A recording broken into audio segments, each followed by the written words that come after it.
नमस्कार। माली समाचार हिंदी में आपका स्वागत है। मैं दिनेश माली। कांग्रेस के सभी 136 विधायकों पर छापेमारी करे ईडी। डीके सुरेश को ईडी के समन्स पर मंत्री दिनेश गुड्डू।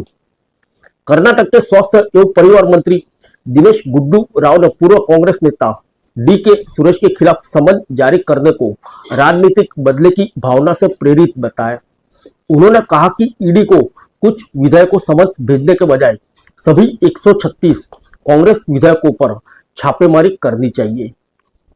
आइए जानते हैं विस्तार से। कर्नाटक के स्वास्थ्य एवं परिवार कल्याण मंत्री दिनेश गुड्डू राव ने मंगलवार को पूर्व कांग्रेस नेता डीके सुरेश के खिलाफ समन जारी करने पर प्रवर्तन निदेशालय यानी ईडी पर निशाना साधा। उन्होंने कहा कि ईडी को कुछ विधायकों को समन भेजने के बजाय राज्य के सभी 136 कांग्रेस विधायकों पर छापेमारी करनी चाहिए।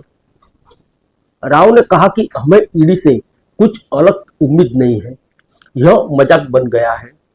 हम सभी जानते हैं कि ईडी क्या है, इसलिए हम सभी को तैयार रहना चाहिए, चाहे ईडी या आयकर विभाग यानी आईटी हमारे घर पर आए या नहीं। राव ने आरोप लगाया कि ईडी की कार्रवाई राजनीतिक बदले की भावना से की जा रही है। उन्होंने यह भी आरोप लगाया कि पिछली सरकार ने भी राजनीतिक उद्देश्यों के लिए जांच एजेंसियों का इस्तेमाल करने की कोशिश की थी, लेकिन अब इस तरह के प्रयोग खुले और स्पष्ट हो गए हैं। उन्होंने कहा यह प्रतिशोध की राजनीति है, अब एजेंसियों पर किसी का विश्वास नहीं रहा है। इससे पहले दिन में ईडी ने ऐश्वर्या गौड़ा से जुड़े एक कथित धोखाधड़ी मामले के संबंध में पूछताछ के लिए पूर्व कांग्रेस सांसद डीके सुरेश को तलब किया। सुरेश की बहन होने का दावा करने वाली गौड़ा को ईडी ने 24 अप्रैल को मनी लॉन्ड्रिंग मामले में कथित संलिप्तता के लिए गिरफ्तार किया। ईडी अधिकारियों ने शुरू में सुरेश को 19 जून को सुबह 11 बजे अपने कार्यालय में पेश होने के लिए कहा था, लेकिन सुरेश ने 23 जून तक अपनी उपस्थिति को स्थगित करने का अनुरोध किया था।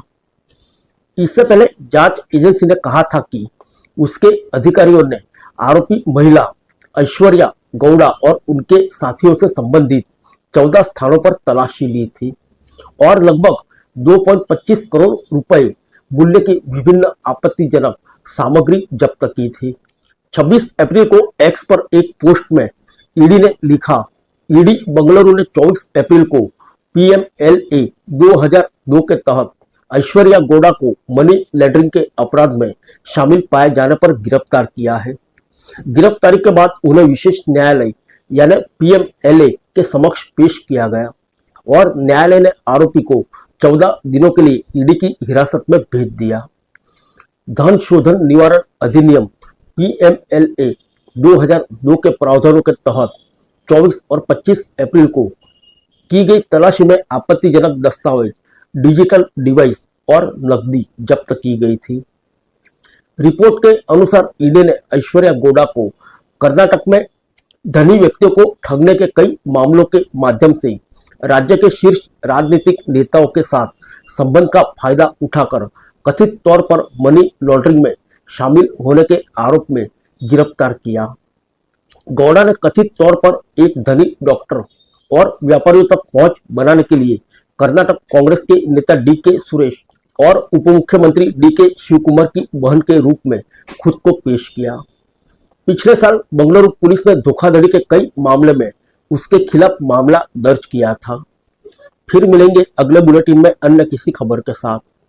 तब तक के लिए इजाजत दीजिए। नमस्कार।